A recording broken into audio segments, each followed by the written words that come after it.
राय है जिसकी पुष्टि नेशन न्यूज इंडिया नहीं करता। धन्यवाद। मैडम क्या नाम है आपका? केतन नाम है। तेज बोले आप। केतन नाम है। केतन। आप लोग यहाँ क्यों आई हैं? हम यहाँ पर ये जन सेवक जो संगठन है, हाँ, ऑल इंडिया यूथ फाउंडेशन, उसमें अपना सहयोग देने और नए विचारों को सीखने, नई क्रांति को, जागरूकता को बढ़ावा देने के लिए अपने विचार आदान प्रदान करना, जिससे समाज को एक डायरेक्शन मिले। यही हम लोगों का छोटे मोटे प्रयासों से ये लोग जागरूक होते हैं। अच्छा, हर रोज नए संगठन बन रहे हैं और बात सब कर रहे हैं एकता की। देखिए, ये तो बात आपकी सही है और एकदम फैक्ट है इस बात में कि बाबा साहब ने कहा था संगठित रहो, ठीक है, संघर्ष करो, लेकिन कोई संगठन रहना नहीं चाहता, क्योंकि विचारधाराएं सबकी अलग हैं। सबको लगता है कि हम मेरे विचार आगे आएंगे तो संगठन आगे जाएगा, मेरा काम होगा। अगर हम ईमानदारी से काम करें तो हमें संगठन बनाने की अलग अलग जरूरत नहीं पड़ेगी। बिल्कुल। और अलग अलग विचारधारा होने के कारण उनमें टकराव है, और वही विचारधाराओं की वजह से जितना हम आगे नहीं जा रहे उससे कई गुना पीछे जा रहे हैं। चेतन जी, जिस तरीके से बाबा साहब ने महिलाओं के लिए बड़े पैमाने पे काम किया था, आज महिलाएं बाबा साहब को न पूज के आज वो देवी देवता को बड़े पैमाने पे पूज रही हैं। उसका रीज़न ये है कि हिंदू कोड बिल के बारे में महिलाओं को पता ही नहीं है जी, ठीक है। उन्हें व्रत और पूजा पाठ में इतना ज़्यादा व्यथित कर रखा है कि पूरा सावन का महीना निकल गया व्रत करते करते, अभी पूरा निकल जाएगा तीजा मनाते मनाते, फिर निकल जाएगा करवा चौथ मनाते मनाते, फिर निकल जाएगा नौ दुर्गा मनाते मनाते। उनके पास समय कहाँ है कि जब वो हिंदू कोड बिल के बारे में जाने, वो क्या जाने कि सती उसके ही समाज की एक महिला जलती है, जिसका कोई लेना देना नहीं अपने पति की मौत से। उन्हें क्या पता है कि जब उन्हें जलाया गया होगा तो उन पर क्या बीती होगी, किस तरह से उनके साथ ताड़ना झेली जाती है। आपका आदमी मर गया, आपकी क्या गलती है जो आपको जलाया गया? आज कोई महिला नहीं जानती, उन्हें पता ही नहीं हिंदू कोड बिल क्या है, उन्हें पता ही नहीं बाबा साहब ने उनके लिए मंत्री पद छोड़ दिया था।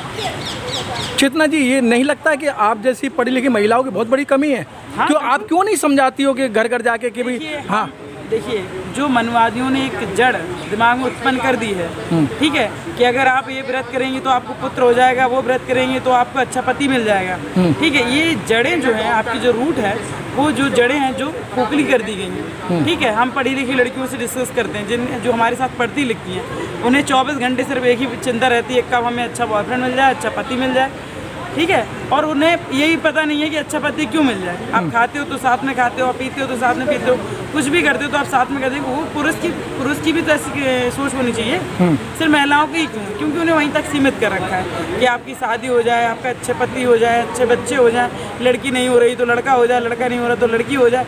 ये सोच है, इसी में वो व्यथित है। तो क्या कर सकती है? तो चेतना जी, इसका समाधान क्या है फिर? और आप जो समाधान ये है कि जैसे हमारा हस्बैंड है या हमारे भैया हैं या हमारे पिता हैं, उनको खुद चाहते हैं कि पूजा करो और हमारी पूजा करो। जब तक वो पूजा कराते रहेंगे, अगर लड़कियां बात नहीं मानती हैं तो वही तलाक के कारण हो रहे हैं। जो महिला जागरूक है वो अपने अधिकारों की लड़ाई लड़ सकती है, वो कहेगी ये पहनो, ये करो, वो करो। लोगों को पसंद नहीं आ रहा, उसी से तलाक हो रहे हैं, उसी से हत्याएँ हो रही हैं, उसी से मर्डर हो रहे हैं, गैंग रेप, किडनैपिंग, ये सारी चीज़ें। ये विचारधारा है ना, आपके नज़रिए नहीं आप बदल पा रहे हो।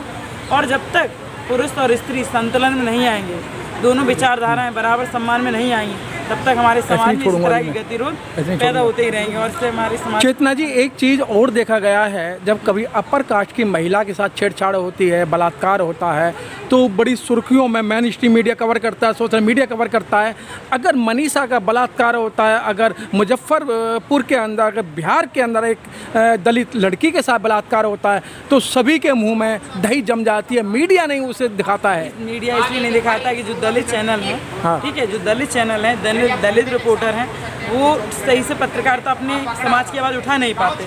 और जो बड़े समाज के लोग हैं, जिनकी विधायक हैं, मंत्री हैं, जिनकी लड़कियां सांसद हैं, जिनके लड़के बड़े विधायक हैं, सांसद हैं, उनके पास इतना पैसा है, मीडिया को पैसा देते हैं। मीडिया उसी को दिखाती है जो पैसा, क्योंकि उनका भी पेट का सवाल है। जब तक वो वही चीज़ दिखाते हैं जिससे उन्हें पैसा मिले, उन्हें कोई लेना देना नहीं है कि, क्योंकि महिलाओं की तो कोई जाति नहीं होती है।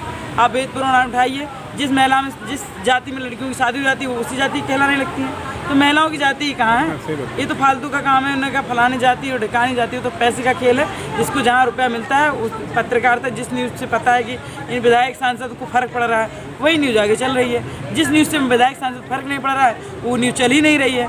क्योंकि महिलाओं का तो शोषण, चाहे रामायण हो, चाहे महाभारत हो, चाहे चाहे कल एक धरना प्रदर्शन हो जाए, आंदोलन हो, कुछ हो जाए, महिलाओं को कुचल दिया जाता है, मार दिया जाता है, उनका कोई संरक्षक था ही नहीं है। संरक्षक था सही मायने में अगर कोई काम किया है, इतने मंत्री संतरी आए, कानून मंत्री आज भी हैं, कानून मंत्री आज भी हैं, कहाँ है कानून मंत्री? उनकी क्या विचारधारा है समाज के प्रति, महिलाओं के प्रति, क्या है उनका ये कानून बदल दो, वो कानून बदल दो, महिलाओं के कानून की बात क्यों नहीं करते हो आप? क्यों नहीं आप आगे आते हो? क्यों बाबा साहब को ही आगे आना पड़ा? क्यों बाबा साहब को इस्तीफा देना पड़ा? क्यों बाबा साहब अड़े रहे? आप लोग इतने कानून मंत्री आज देश के, क्या सो रहे हैं क्या? आज तक सब सो ही रहे हैं।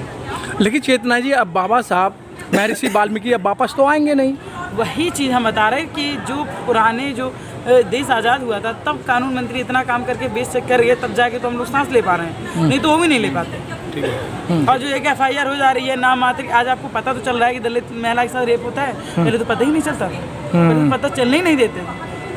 तो चेतना जी आपके अंदर इतनी बड़ी हिम्मत आई है, क्योंकि बाबा साहब ने कहा था शिक्षा वो शेरनी का दूध है, जो पिएगा वो धाड़ेगा, आप धाड़ लेंगे। तो आप अपनी बहनों को क्यों नहीं इस तरीके का? देखिए, मैं अपनी बहनों को बराबर से, जितनी भी लड़कियां मेरे साथ रही हैं या जो जागरूक होना चाहती हैं या जो जागरूक हैं, ठीक है, जिन्हें धर्म के नाम से डर नहीं लगता, वो लड़कियां जागरूक हैं। जिन्हें धर्म के नाम से डर लगता है, भय लगता है कि हम ऐसा करेंगे तो हमारे साथ हमारे माँ बाप हमारा साथ छोड़ देंगे, हमारा समाज हमारा साथ छोड़ देगा, वो आगे नहीं बढ़ पाती। जब तक आपके घर में जो पारिवारिक माहौल है, जब तक वो सपोर्ट नहीं करेगा, एक लड़की क्या कर सकती है? जो करेगी तो संसार में देश निकाला, वनवास दे दिया जाता है, और फिर वनवास के बाद उस लड़की का चारित्रिक हनन होता है। आप समझिए इस बात को, कितना बड़ा हनन होता है बताइए। वो अलग चाहे, अगर पुरुष चाहे तो आधी रात को भी अपने घर परिवार से विद्रोह करके क्रांति पैदा कर सकता है। क्यों आज ये सवाल उठता है कि सिर्फ बुद्ध ही क्यों बुद्ध बन पाए, क्यों स्त्री आज तक कोई बुद्ध क्यों नहीं बन पाई? जी, बहुत अच्छी बात है ना। तो ये सारी चीज़ें हैं, समाज में पुरुषों का और स्त्रियों का जो विचार है वो संतुलन में रहना चाहिए। ना महिलाओं को पुरुष का अपमान करना चाहिए, ना पुरुषों को महिलाओं का अपमान करना चाहिए। हमें समानता की बात करनी चाहिए, शिक्षा की बात करनी है, और जागरूक होकर हमें अपने परिवार को, अपने समाज को, अपने भारत देश को आगे बढ़ाना चाहिए। Thank you.